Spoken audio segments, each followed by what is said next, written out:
Hey everybody, welcome to It Runs Deep, and my guest today is Kim Charles. Thank you for being here, Kim. Thank you for asking. You know, Kim got married in hopes of the usual happily ever after marriage, kids, the whole dream. But after years of trying to get pregnant, the stress and heartbreak took a toll and the marriage ended, sadly. That's when she found running, or actually maybe even before that.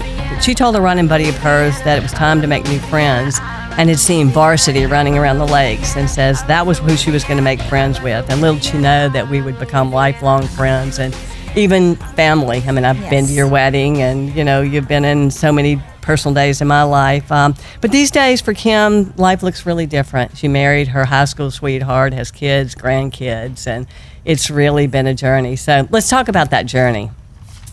You and I have known each other a long time. So we have done relays. Kim and I have done relays from Key Largo to Key West. We went all across the bourbon country from distillery to distillery and Bourbon Chase. You know, a million others. What are some others that you recall? And maybe what are some of your favorites that we've done together? I think a few of my favorites. I think definitely the relay races have been fantastic. Oh, gosh, I loved fun. it. I loved the traveling. I loved being in advance. Staying up overnight, 200 miles. I loved all of that. I think doing the doubles was a lot of fun. Going to Death Valley and then doing Vegas. And Kim does a lot of doubles. She does marathon after marathon. So we went to, what was the first day? The first one was Death Valley. Oh, Death Valley, California. Death Valley, Out California. in the middle of nowhere. They started the race with the guy that started it was in his Jeep, and he tapped his brake lights, and that's how we knew that the race tapped started. his brake lights. Yeah, that's right. I mean, it was literally in the middle of nowhere. No cell service, no nothing. And we didn't you see were anything doing living. the full. You were dropped off way on the other side of the mountain and finished where we were, and we were doing the half. And so Becky, who came with us, was sang the national anthem, and then so we did that, and so much fun. I think we scared off everybody that was there to participate in the race because we showed up in all of our fluorescent varsity shirts, and we were so excited to be there, and everybody else is trail runners in their dark clothes, their gaiters on their shoes. I had gaiters and didn't even know how to put them on. Had to get somebody to show me, and then they were pretty serious. They were very serious. We had maybe about 12 people going over there. I think so. Yeah. It was hilarious. And I remember this is our classic story of most everybody else got a room in what they call the ranch there. Yes. And I got a room in the lodge, and y'all considered me really bougie for going up in the lodge. Tell me about the ranch.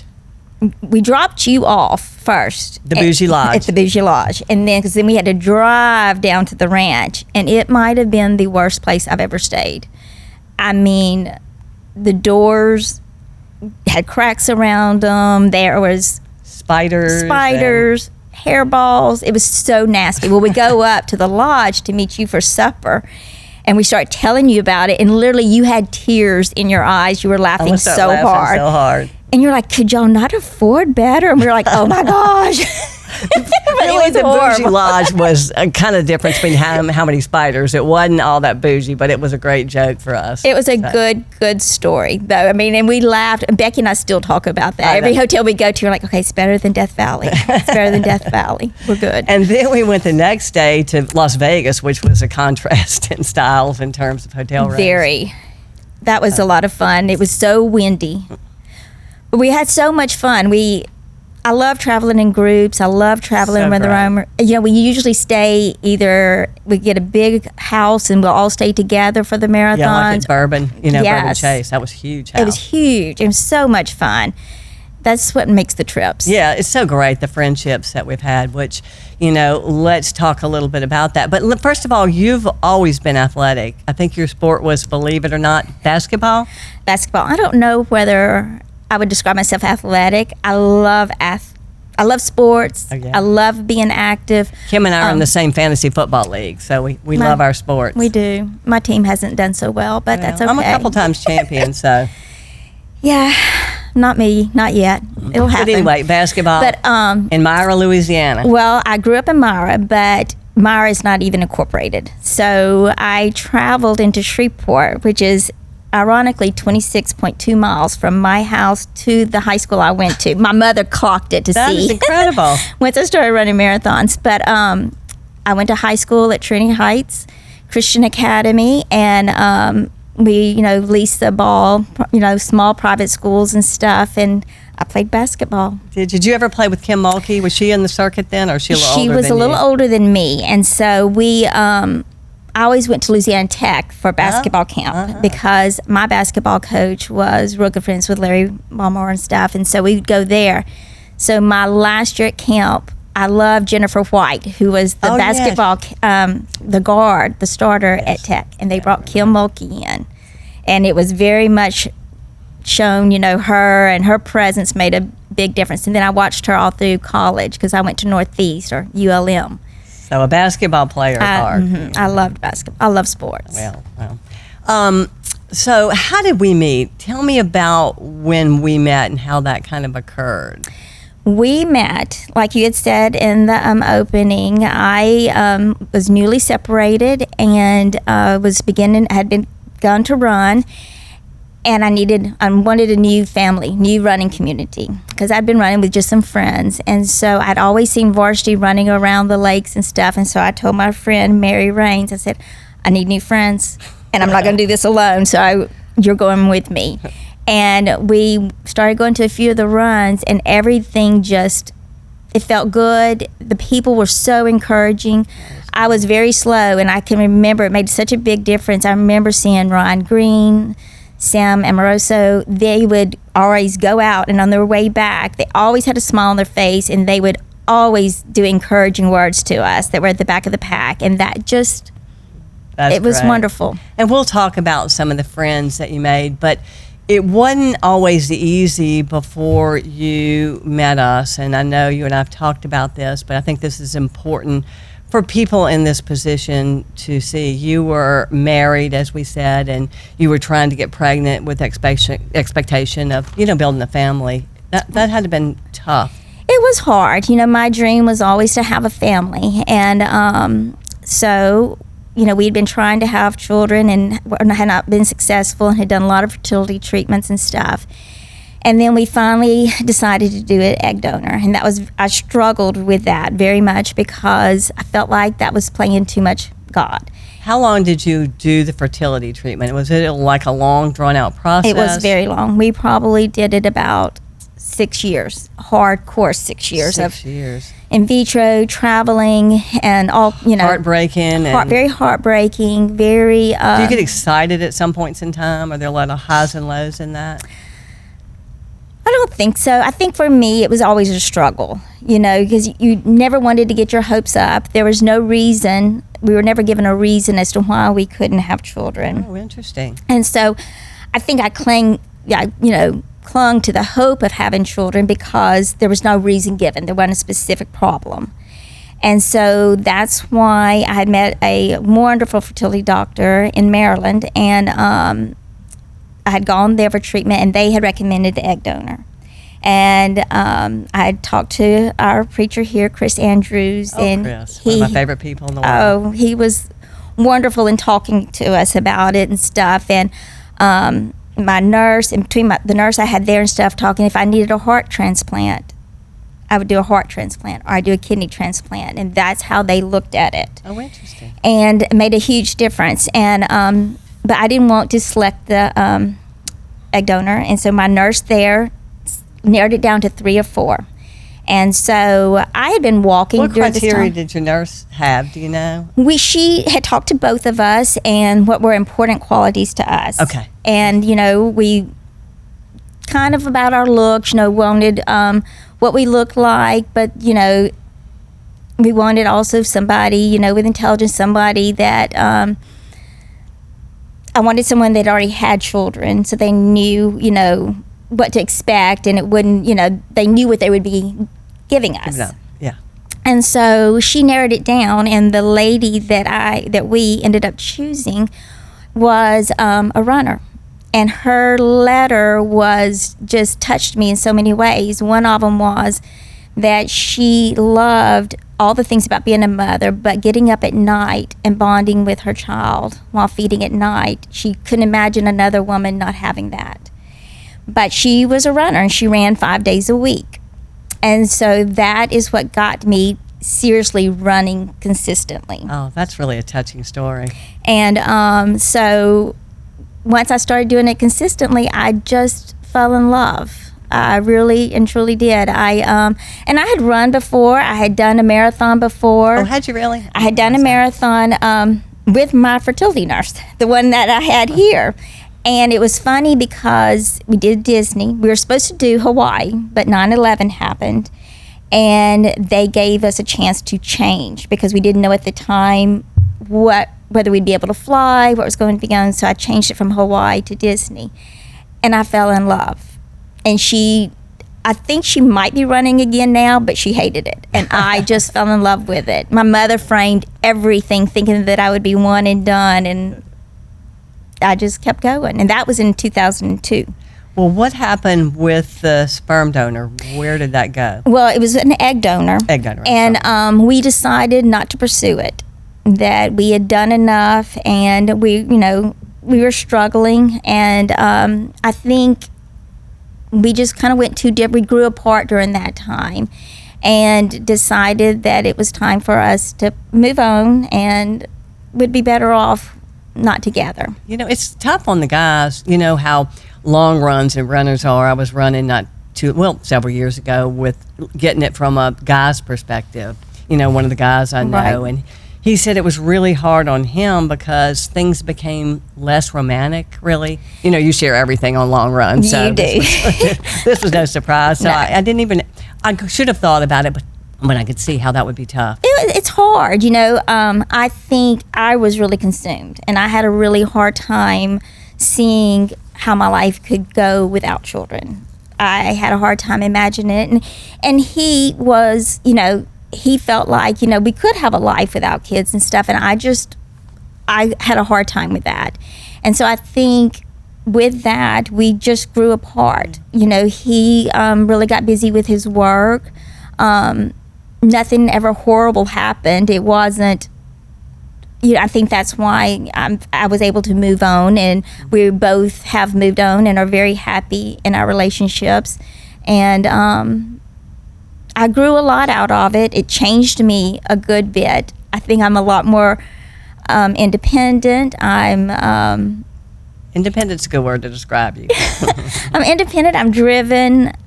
I love my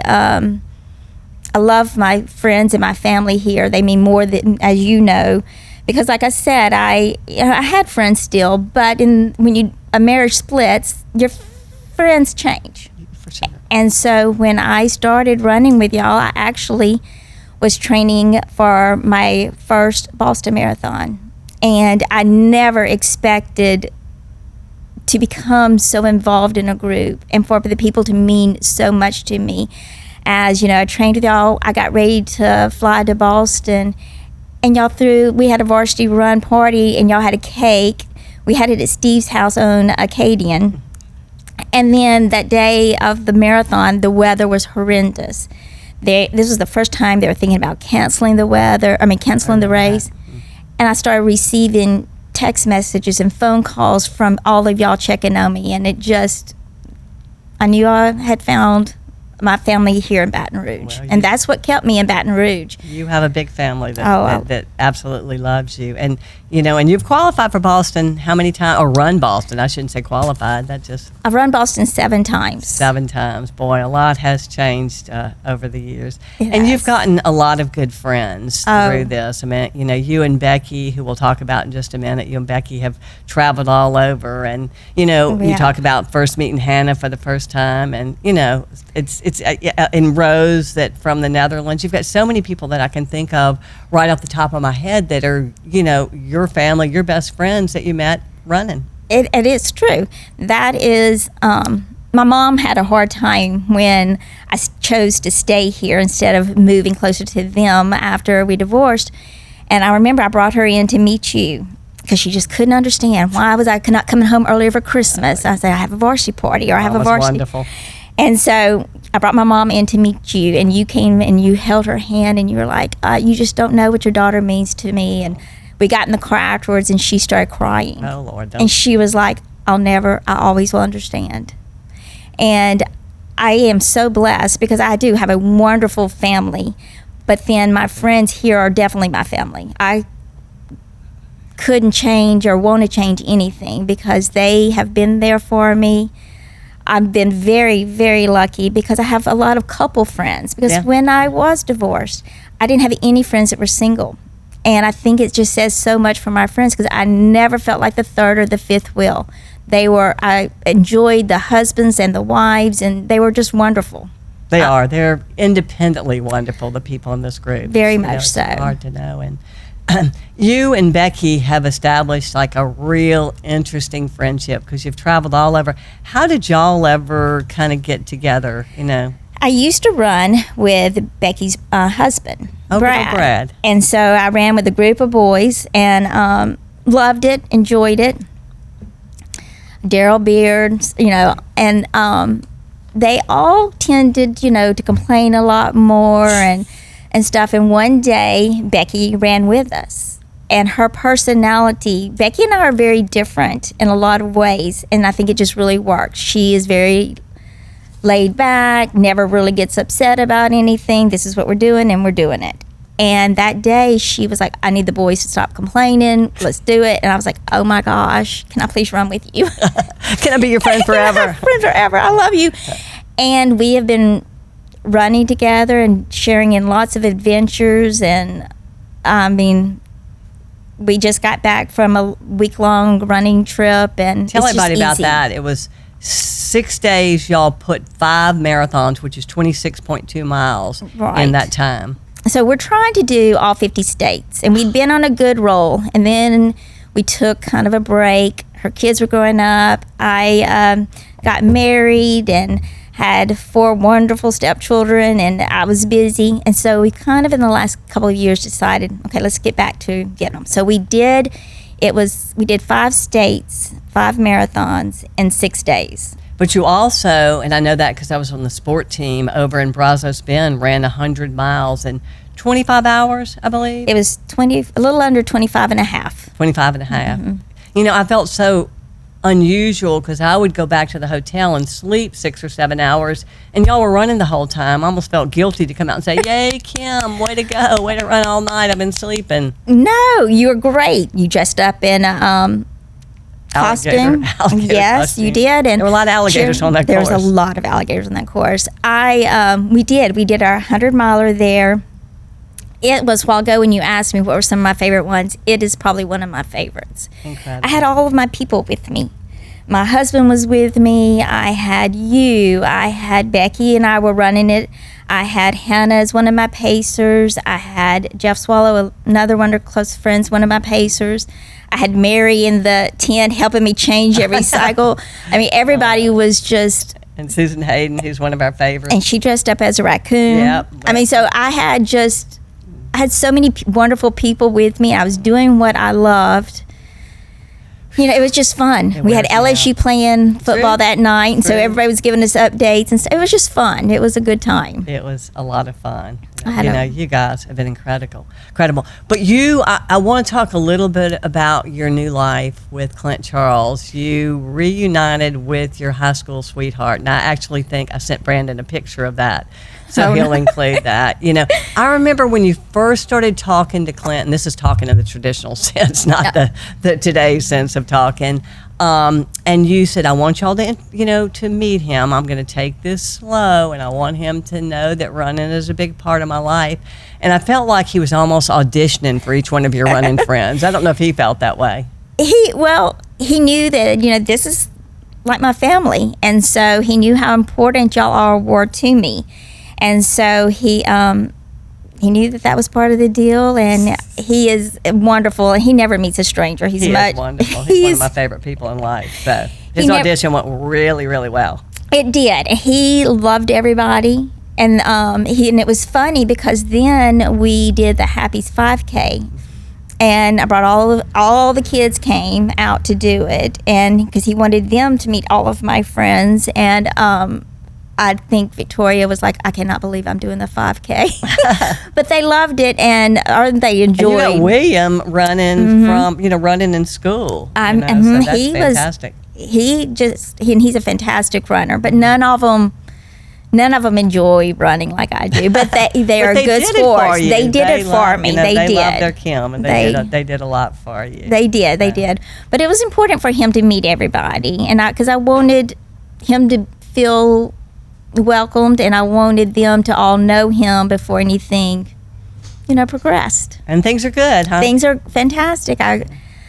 I'm very blessed because, like, we said, I had always wanted to be a mother, and having his 4 children in my life has been a blessing that I will always treasure. And now we have 4 grandchildren that are just, oh my gosh, I couldn't ask for anything to be better. That's incredible. That's just, I see pictures of you on social media with those grandkids, and you were a natural. I love it. It's fun. It's very enjoyable. Well, thank you so much for being here. It's just been, heart-wrenching for me, just because it's family, talking about family, and it means a lot. But, I think people watching just have to realize that, that running's not just about getting out there running. There's a lot of community in Baton Rouge associated with it. With the previous people that I've interviewed, we talked about the same thing. So if we don't communicate anything with this, I hope people get that from it. I agree. I made the comment one time that I felt like I could call anybody in Varsity if I needed something. And the person said, y'all run together. But really, I said, honestly, I could reach out to anybody. At any time. At any time. And, I now run because I enjoy it and because of the people. Yeah. Yep. I don't get paid to run. This is my hobby, and I love it. Long time rear view mirror for those dollars, which I usually wrap up the show with something I call running shorts. You probably heard all the stories, so you can't even hardly watch any of the episodes and not have heard this one. But I'm not real sure a whole lot about this one. But it was back in 1983, so River Road Run was in Baton Rouge, and anybody around Baton Rouge knows River Road Run was a big thing. And the paper put it on, so there was a big spread, and 6,000 people actually ran this race. And so it was early in my career because I started in 1980. So I could run all over the country, and nobody would care, but you had to win the River Road Run. So this would have been my first win if I won it. So it was just really a nerve-wracking experience. So I started the race, went down Nicholson. I think by about 2 miles, I felt like I was winning the race and I was in control. And we got back on River Road, and I had a friend of mine that was riding his bike back with me, and he said, there's nobody ahead of you. You're about to win, and I'm, ecstatic. And so we go all the way around River Road, and it finished in Burning Moor, which was exciting. And when the first man went and the first women went into the stadium, balloons came up from the stadium. So I saw the man's balloons when I was on River Road. And when I came to the stadium, there were no balloons, and there was kind of a weird feeling in the stadium, weird vibe, and I didn't know why.